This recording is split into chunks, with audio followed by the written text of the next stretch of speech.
प्यार से कहना धन निरंकार जी। तो जिस तरह हर किसी ने अपने जीवन में सेवा को, सत्संग को, सिमरन को इसलिए अहमता एक दी है, ये इतना इम्पोर्टेंट एस्पेक्ट बनाया है, क्योंकि ये सभी जो हैं, चाहे वो सेवा को लें, सुमिरन को लें, सत्संग को, ये एक निराकार से जोड़ने के लिए एक बहुत ही इम्पोर्टेंट एस्पेक्ट्स हैं कि जब जब हम हर समय इस ब्रह्म ज्ञान को जब मन में याद रखते हुए इस निराकार के आश्रय मन में इसी की लगन लगाते हैं, तो हर समय ही वो उस रूप में भाव मन के बहुत ही सुनहरे होते हैं। बहुत ही श्रद्धा भक्ति विश्वास से ये मन एक उस तरह नम्रता से युक्त होकर अपना हर पल सेवा में व्यतीत करना चाहता है। और जैसे अभी सत्संग के दौरान भी बहुत खूबसूरती से वो महात्मा समझा भी रहे थे कि सेवा सिर्फ स्पेसिफिकली एक जगह से दूसरी जगह जाकर ही करी नहीं जाती। पूरे दिन की दिनचर्या जो भी हो रही हो, वो जब एक परमात्मा इस निरंकार के एहसास से है, तो हर समय वो 24 घंटों की सेवा है। मन जितना समय इस निरंकार में लीन है, वो उस समय का भी सुमिरन है। और बोल से भी इस परमात्मा का सुमिरन, वो सहज ही फिर निकलना। और सत्संग भी आकर हर एक में सिर्फ और सिर्फ वो भाव कि हर कोई संत श्रेष्ठ है, चाहे कहीं से भी आए हो, समाज के किसी भी वर्ग के हों, एक कल्चरली कहीं के हों, खाने पीने की आदतें जैसी भी हैं, पहनने की, और जो भी एक संसार में चाहे कारण अभिन्नताओं को जो नफरत के बना लेता है आज इंसान, वो कारण एक एक्सेप्टेंस की ओर ले जाते हुए कि सभी श्रेष्ठ हैं। और जो भाव सत्संग में बोले जा रहे हैं, उनको मन में बसाकर उन पर चलने का भाव कि जहाँ ये परमात्मा श्रेष्ठ है, पूर्ण है, इसकी बनाई पूरी कायनात, ये कुदरत इस कादर की, ये भी उतनी ही परफेक्ट है। तो फिर कैसे एक हम दूसरे इंसान के और अपने बीच नफरत आने दें, जब वो भी उसी मिट्टी का बना, हम भी उसी मिट्टी के बने। तो कोई हमें खास गुण श्रेष्ठ अगर हम सोचते हैं कि हम हैं, तो वो हमारी गलती के कैसे हर कोई जितना नम्रता, जितना एक हम्बल होता है, इस निराकार को हर समय प्रभु परमात्मा को याद करके जब अपने जीवन को चला रहा है, तो उस समय ही वो एहसास कि कितना कुछ पूरे संसार में है जिससे एक शिक्षा मिल सकती है, पूरे कण कण से शिक्षा मिल सकती है। और जब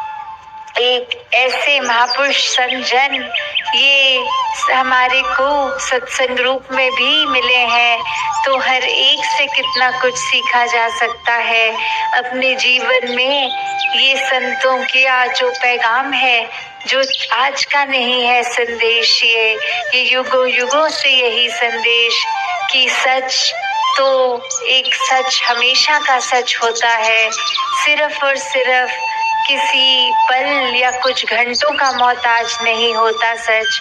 तो जो सच अभी सच है, बाद में सच नहीं, वो हर समय का सच नहीं है। जैसे अगर इस समय यहाँ हम परांगण में आए हैं, खुले मैदान में बैठे हैं, ये अगर इस समय का सच है, तो कुछ देर बाद तो हम अपने घरों के दरवाजों को लॉक करके घरों में होंगे, तो वो हमारा सच बदल चुका होगा। तो ऐसा कौन सा सच है जो हर समय कायम दायम रहने वाला सच है? वो हर समय एक ही रस, एक जैसा रहने वाला, जिसका आइडेंटिटी में कोई शुरुआत नहीं, कोई अंत नहीं, कोई बीच का हिस्सा नहीं, जो परिस्थितियों के साथ बदलता नहीं है, जो किसी और पैरामीटर से बढ़ता और घटता नहीं है, जिसको पानी डालने से भी गीला नहीं ये होता,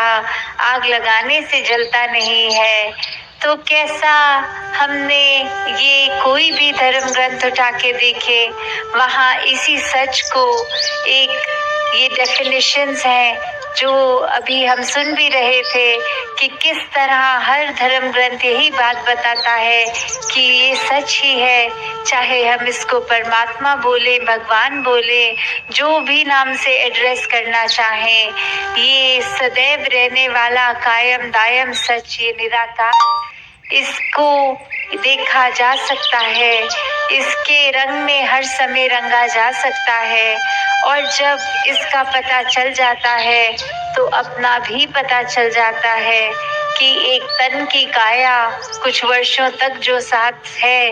वो हमारी असली पहचान नहीं। असली पहचान तो इस आत्मा की, इस परमात्मा से जब ये रिश्ता पता चल जाता है कि इसी का अंश, इसी से उपज, इसी में जाना है इस आत्मा को, तो फिर वो बात कि ये सच हमेशा का सच है। इसने तो एक वो बात कि कोई भी एक स्थिति है भी तो भी ये बात बिल्कुल बदलेगी नहीं कि जो परमात्मा यहाँ इस खुले परांगण में निराकार है, वही जब हम घर जाएंगे, अपने घरों को लॉक करके रात को सोएंगे, तो उस घर में भी, क्योंकि ये तो पूरी सृष्टि के कण कण में है और इसी की ही तरह एक ये जो संत भी कि ये जो कैरेक्टरिस्टिक हम बोलते हैं कि ये चाहे निर्गुण है फिर भी सभी गुण हैं इसमें, और एक इंसान भी जहाँ इसी की रचना, तो कैसे दैवीय गुण भी इंसान में भी होने, वो बहुत ही स्वाभाविक बात है। क्योंकि जब इंसान का ही एक उपज इस परमात्मा से है तो जो भी चीज जहाँ से उपजती है उसका कैरेक्टरिस्टिक वही होता है। अगर हम देखते हैं कि बारिश के अंदर भी पानी है, झील, तालाब, नदियाँ, झरने, समुद्र, ये सब भी पानी है। तो चाहे एक देखने में तो अलग है, थोड़ा बहुत, कोई अगर समुद्र है तो खारा होगा, बारिश का पानी है तो मीठा होगा, थोड़ा बहुत फेर बदल के अलावा जो बेसिक बात ये कॉम्पोजिशन H2O की कि ये किस तरह पानी तो पानी है, चाहे झरने के समय ये लंबाई में नजर आता है, तालाब में ठहरा हुआ अपनी जगह पे स्थिर दिखता है। तो वही बात कि जब ये परमात्मा सभी अच्छी चीजों का इसी से शुरुआत, इसी के जैसे गुण, ये जितना ही विशाल है कि ये इसका कोई अंत नहीं है, ये तो बेअंत है। पूरी सृष्टि, ये स्पेस, ये संसार के सारे प्लैनेट्स, इनका कहीं ना कहीं एक अंत है, पर ये परमात्मा तो बेअंत है, इसी के अंदर सब समाये हैं। तो कैसे जब ये एक इतना दैवीय परमात्मा, इसकी नॉलेज, ये ब्रह्म ज्ञान जब आ गई तो खुद ब खुद हर एक संत किस तरह से अपनी एक पहचान बनाता है, फिर उसके और इस परमात्मा के बीच कोई फासला नहीं होता। हर समय इसी के आश्रय रह के, इसी के गुणों पे अपने जीवन को आधार करके खुद भी एक मन को इतना विशाल बना लेना, एक हर एक को इतना साफ देखना, जितना एक ये क्रिस्टल क्लियर, ये ट्रांसपेरेंसी का भी ये कैरेक्टर इस सच में, तो वैसे ही हर एक के दिल में ये कपट, ये चालाकियां ये नहीं हो, सभी के मन साफ होने।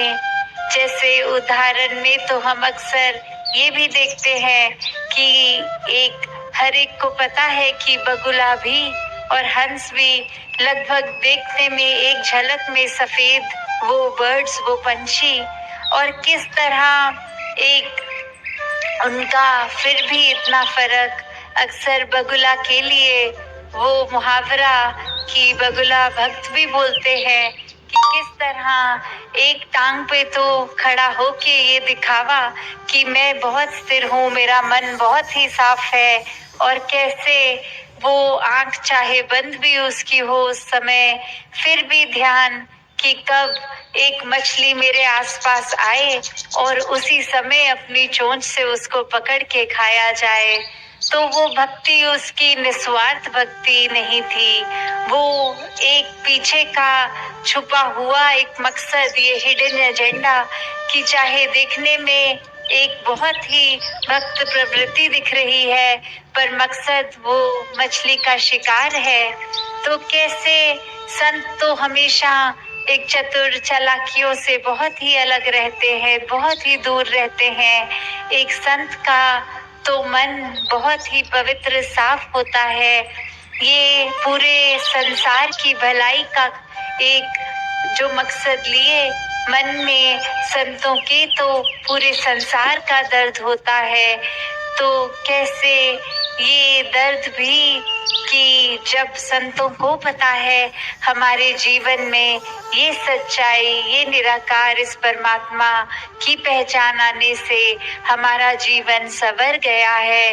तो वही संदेश जन जन तक पहुँचे, पूरे संसार तक पहुँचे, और उसी एक जज्बे को, ये रोशनी को घर घर पहुंचाने के लिए संत हमेशा एक वो संदेश को आगे से आगे फैलाते हैं अपने बोलों से, अपने कर्मों से, कि हर कोई भी इस सच्चाई का हिस्सेदार बने। जो आनंद हम चाहे इतिहास खोल लें या आज के समय जी रहे हों, तुकाराम जी रहे हों, जिस तरह से ये हर किसी ने इस सच्चाई को प्राप्त करके ही इसकी रोशनी देखी, वह जीवन को किस तरह हर एक के बदल गया, वही बदलाव पूरे संसार में भक्त बहुत ही इच्छुक रहते हैं कि जो एक आनंद की अवस्था हमें मिली वो ही सबको मिले। और जैसे अभी जिक्र भी सुन रहे थे कि ये ब्रह्म ज्ञान लेने से ये जीवन तो हमारा सुखमय हो जाता है, और सुखमय ये किस तरह कि क्या इसका मतलब एक जब कोई हादसा इस तरह का जीवन में नहीं होगा क्या जो दुख पहुंचाने वाला हो, तो ऐसी बात नहीं है। परिस्थितियां, ये उतार चढ़ाव, ये दुख सुख तो जीवन में उसी तरह भक्त के भी आते हैं, जिस तरह जो इस परमात्मा में नहीं यकीन रखते उनके जीवन में भी जिस तरह आते हैं। पर फर्क यही आता है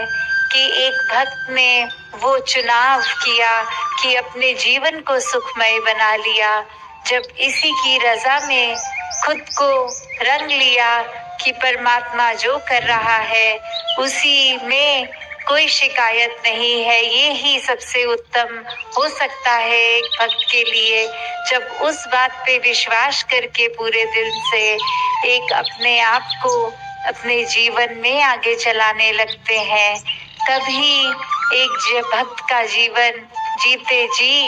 एक बहुत ही सुनहरा जीवन, मुबारक बात का जीवन बन जाता है, एक मुबारक जीवन बन जाता है। और ये जीते जी सुख प्राप्ति उस भक्त की, और वही जब जीवन सुहेला है तो मृत्यु आने पे क्या होगा, फिर उस भक्त को डर नहीं कि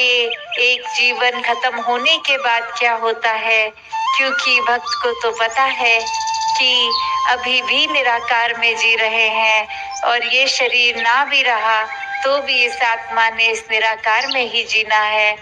तो कैसे एक जीते जी भी खुशी, और एक ये सफर खत्म होने के बाद भी एक उज्जवल,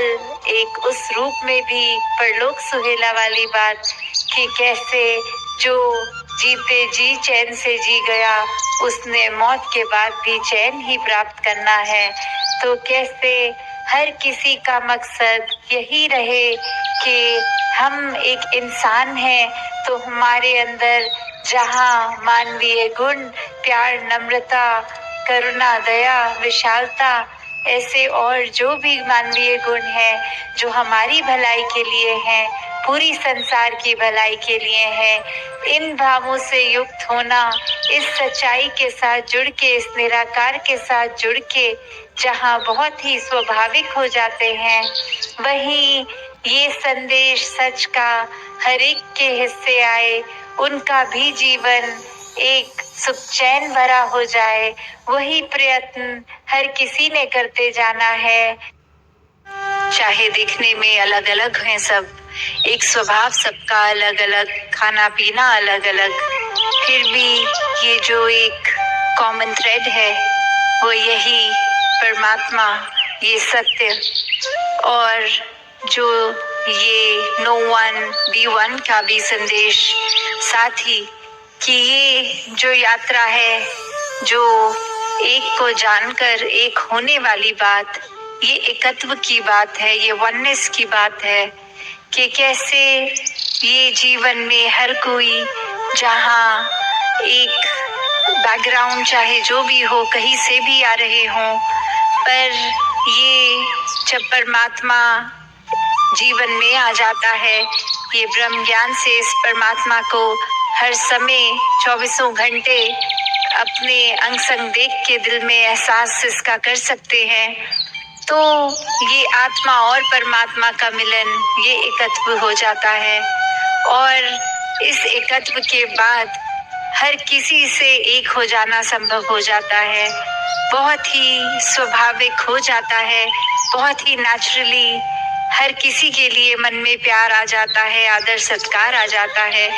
कोई दूसरा अपने से अलग लगता ही नहीं, सभी में एक ये ही परमात्मा दिखता है। तो ये ऊपरी रूप अलग अलग हो सकते हैं, जैसे अभी भी हम थिएटर में हैं जहाँ प्लेस को एक्ट करते होंगे, और कैसे उसमें चाहे कोई एक ऑस्ट्रेलियन पर्सन होगा, वो एक्टिंग कोई ब्रिटिश पर्सन की भी कर सकते हैं, वो और कोई रूप अपना धारण कर सकते हैं, पर ये जितनी देर के लिए वो एक्टिंग करनी है, उतनी देर के लिए चाहे वो अपने आप को वैसे प्रदर्शित कर भी ले किसी और की तरह, पर स्टेज से उतरते ही वो तो वही इंसान है, चाहे वो स्टेज पे चढ़ के भी किसी और नाम से थे, पर असल जीवन में तो कुछ और ही है। उसी तरह एक हम अपने जीवन में भी देखें तो चाहे ये रूप, रंग, आकार, पैदाइश, कहीं का भी बैकग्राउंड हमारा हो, ये हमारा हकीकत नहीं है, ये तो इस परमात्मा ने एक किरदार की तरह ये भेज दिया इस संसार में। तो असल क्या है हम, ये आत्मा तो शरीर नहीं है,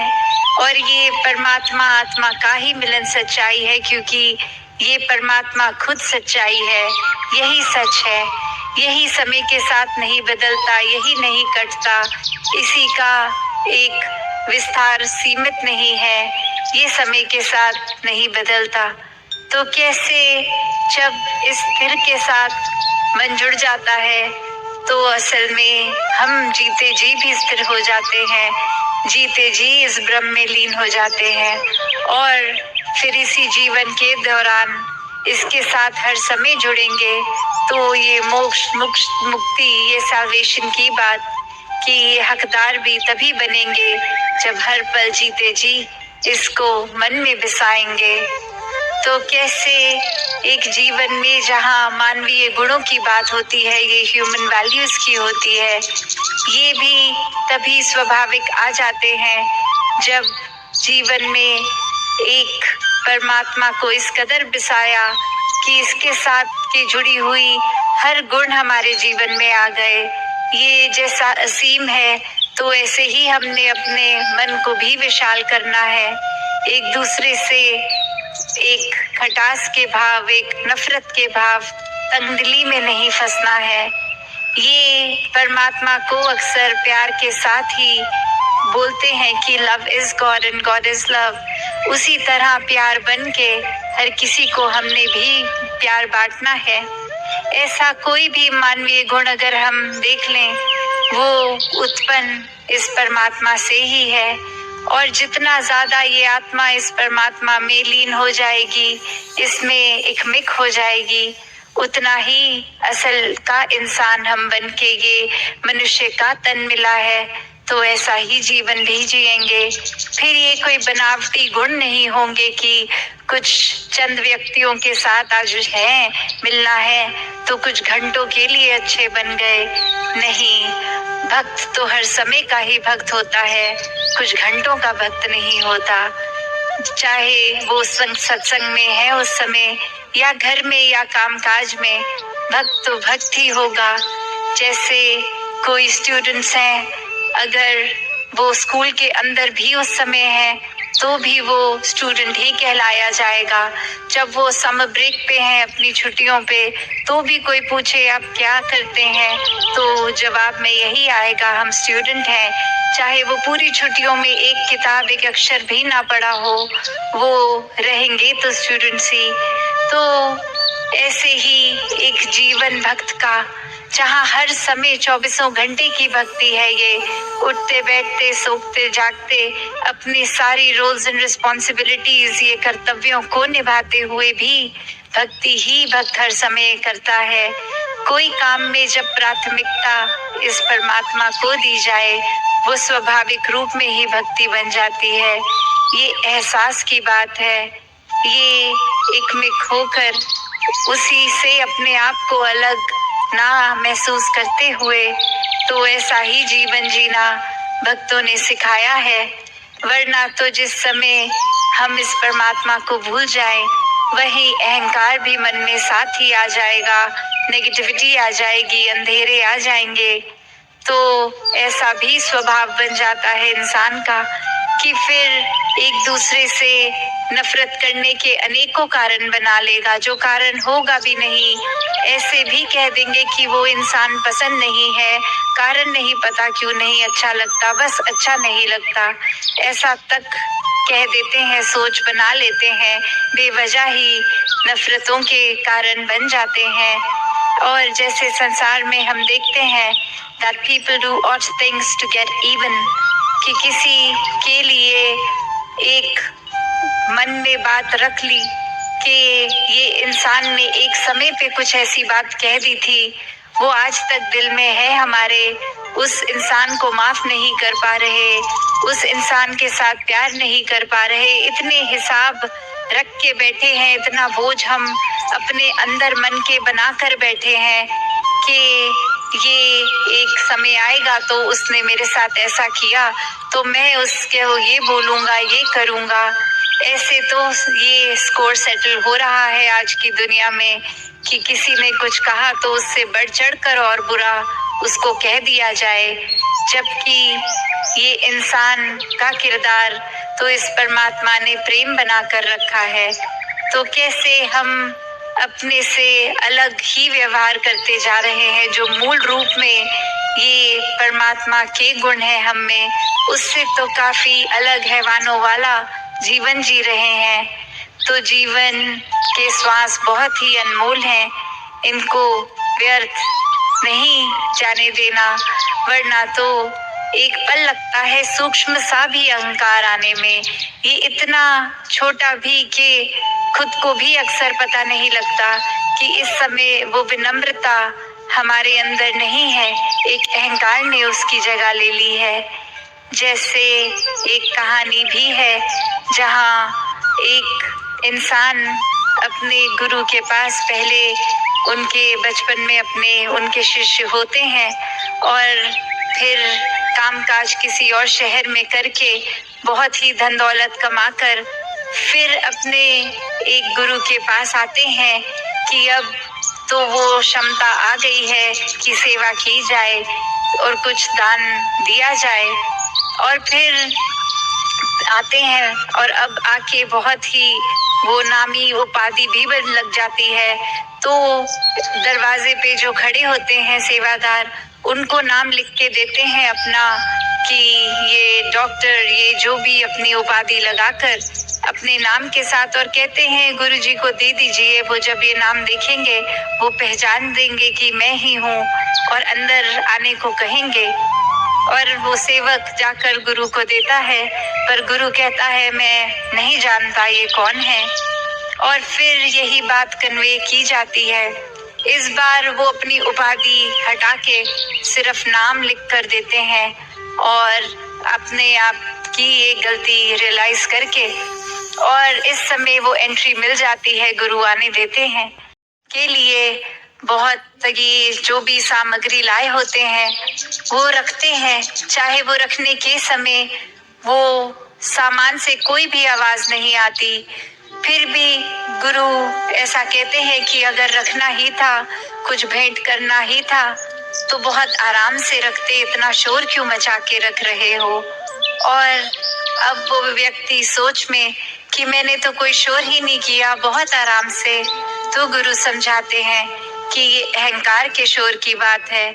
कि ये कोई आस्था मन में ऐसी नहीं लेके आए हो कि कुछ एक समर्पित भाव से कि परमात्मा की दी गई दात है और इसको सेवा में लगाना है, पर ये दिखाने के लिए कि यहाँ किसी के पास और इतनी धन दौलत नहीं जितनी मेरी, तो उस भाव से रख रहे थे। तो ये भाव का शोर है, तो भावों का शोर नहीं, आराम से विनम्रता से रखना चाहिए था। और ऐसा फिर ये सीख उस शिष्य को मिलती है,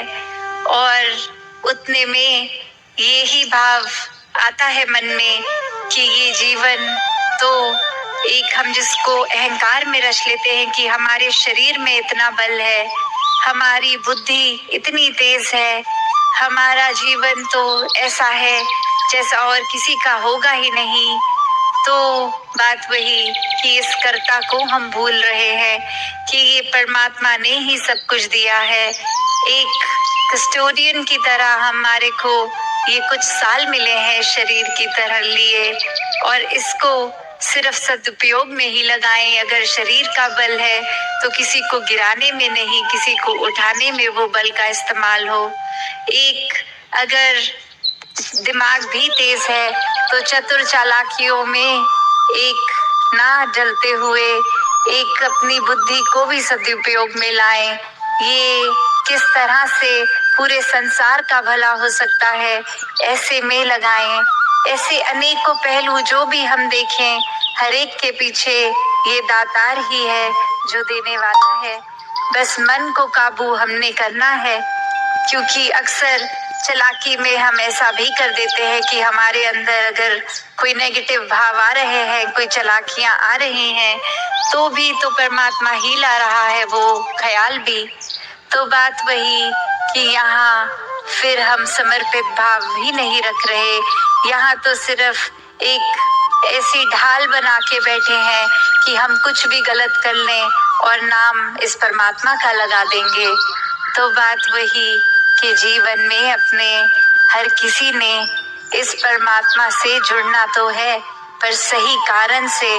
कोई लालच से नहीं, कोई इस वजह से नहीं कि परमात्मा से जुड़ेंगे तो उसके बदले जीवन संवर जाएगा, जीवन में उपलब्धियां आ जाएंगी, धन दौलत आ जाएगा, शरीर ठीक रहेगा। पर इसलिए जुड़ना है क्योंकि ये परमात्मा ही जुड़ने लायक है। बाकी सब माया संसार की क्षण भंगुर, इसने आज नहीं तो कल रूप बदलना है, चले जाना है। सिर्फ परमात्मा ही कायम दायम टिकने वाला।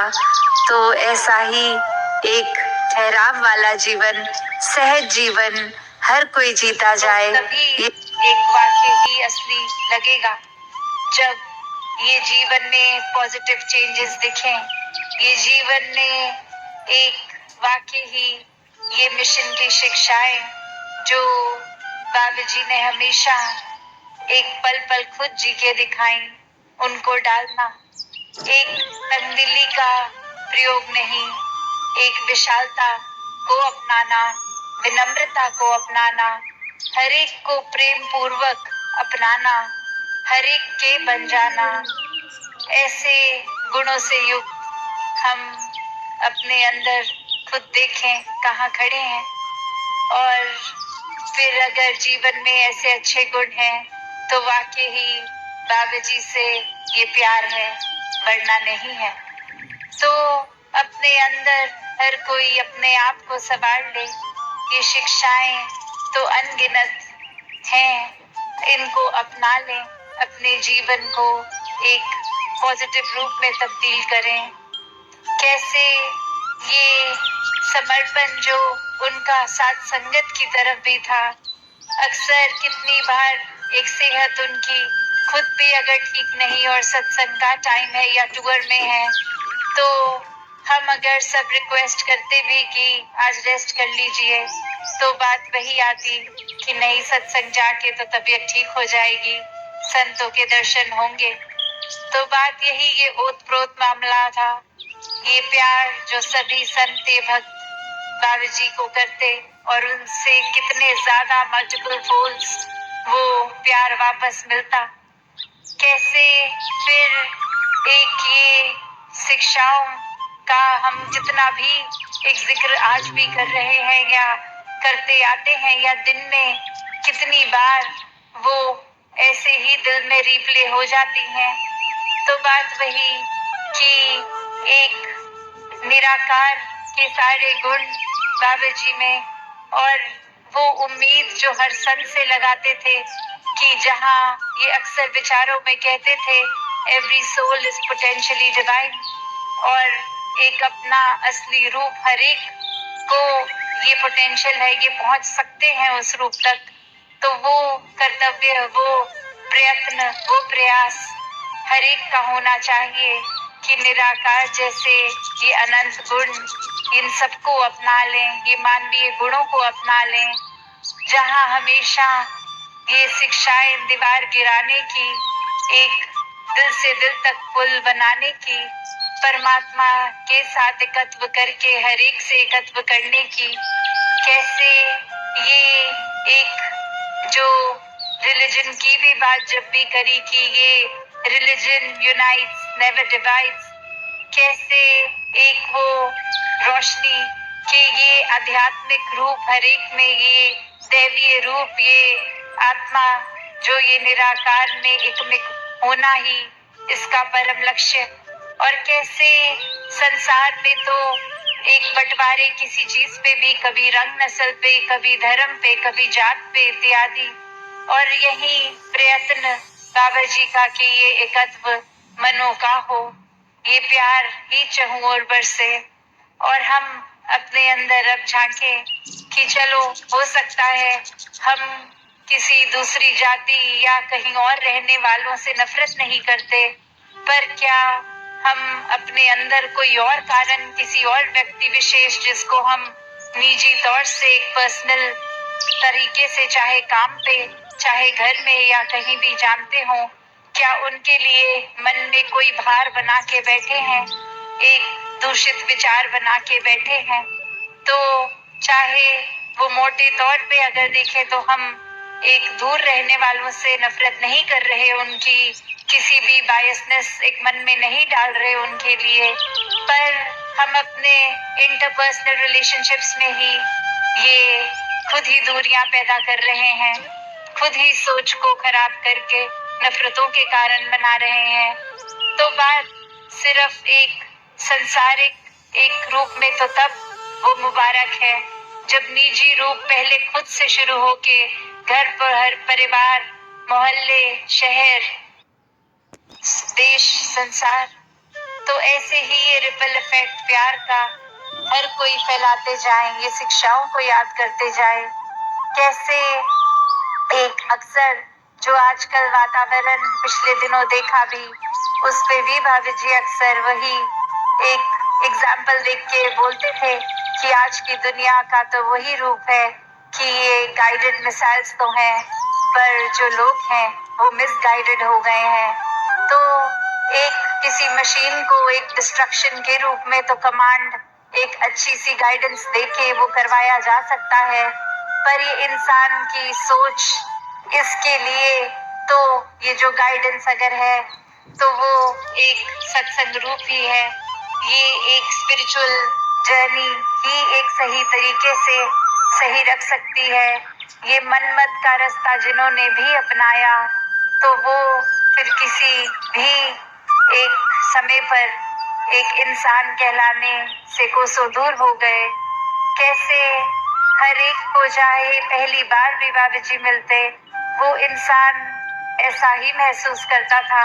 कि कोई अपना मिला है हमसे, और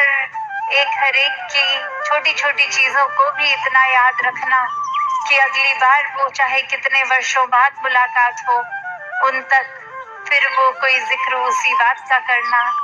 और यहाँ हम अपने अंदर देखें तो एक कोई कमरे में हमसे बात भी कर रहा होता है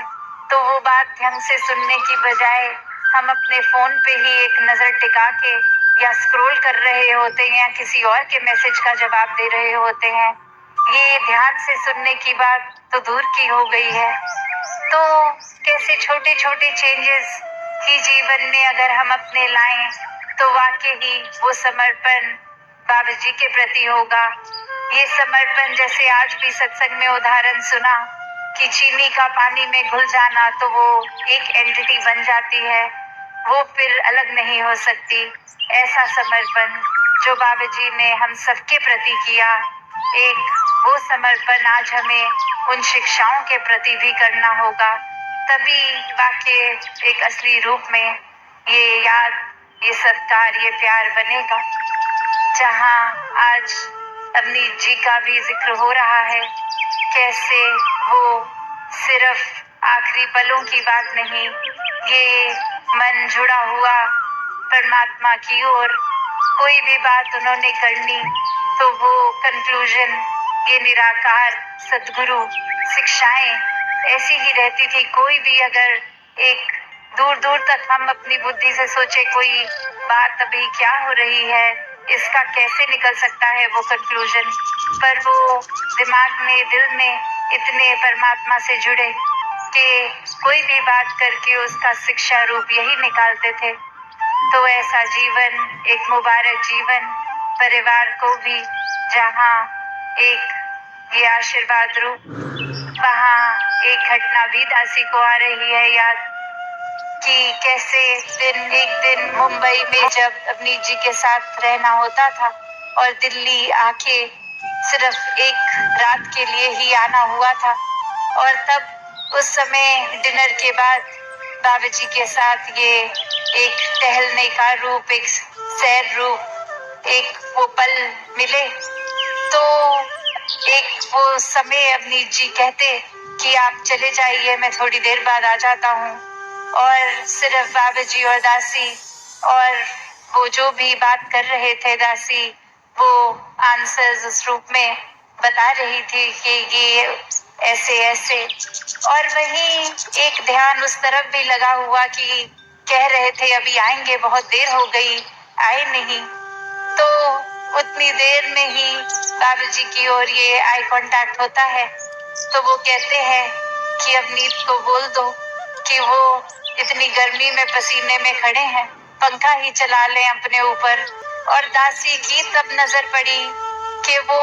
एक गर्मी में, अंधेरे में, बिना पंखे के कमरे की जाली से बस बाहर देख रहे थे, बाहर आ नहीं रहे थे। और फिर जब दासी ये बोलने गई कि आप बाहर खड़े हैं, बाबा जी ने खास बोला मैसेज देने को, तो आप ऐसे खड़े भी क्यों हैं, अगर अंदर ही रहना था तो एक बिजली या पंखा चला देते। तो तब उन्होंने ये कहा कि नहीं, अगर मैं ऐसा करता तो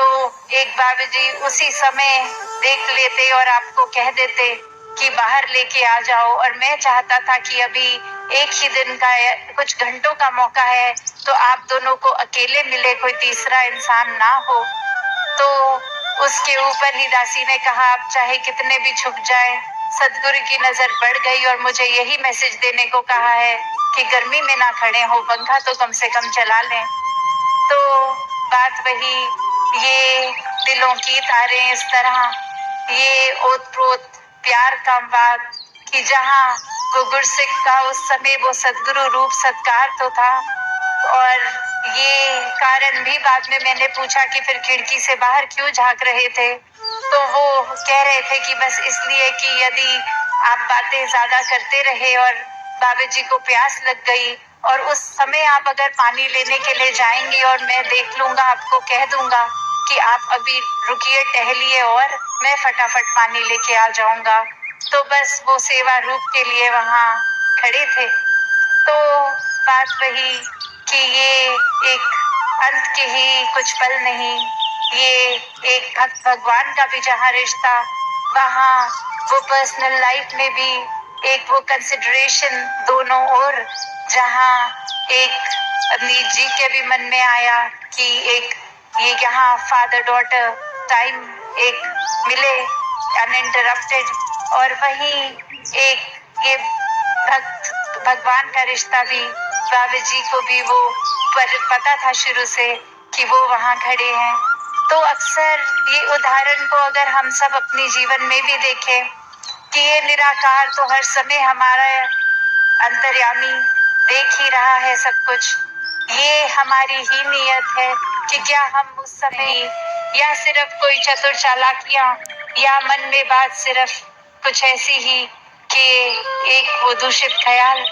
तो बात वही कि ये आत्मा परमात्मा, ये भक्त भगवान का रिश्ता तो सिर्फ तब तक सीमित नहीं है जब तक एक सिर्फ सामने अगर ये गुरु का शरीर हो। एक अवस्था वो भी मुबारक अवस्था भक्ति की, जो हर समय इस निराकार से इतनी जुड़ी हुई कि चाहे सदगुरु का शरीर सामने है भी, एक उस रूप में दर्शन हो रहे हैं, तो भी एक भक्ति ही हो रही है। ये लिव तब भी निराकार से ही जुड़ी है, और जब निराकार रूप बाकी समय एक फिजिकली वो एक निराकार की एम्बॉडीमेंट नहीं भी नजर के आगे, तो भी ये प्रेमा भक्ति की ही अवस्था, ये सदगुरु का ही चेहरा मन में। तो इसी प्रकार जहाँ एक बात करने पे आए तो बाबा जी की ये अनंत शिक्षाएं कभी खत्म ही नहीं हो सकती, ना उसके जिक्र करने पॉसिबल हैं, या करने चले तो लगातार ही कर सकते हैं, पर ये समय की अपनी मर्यादा और दासी और समय ना लेके इन्हीं शब्दों से हर एक के लिए ये अरदास करेगी कि वाकई ही दिल से बाबा जी के प्रति आदर सत्कार प्यार के भाव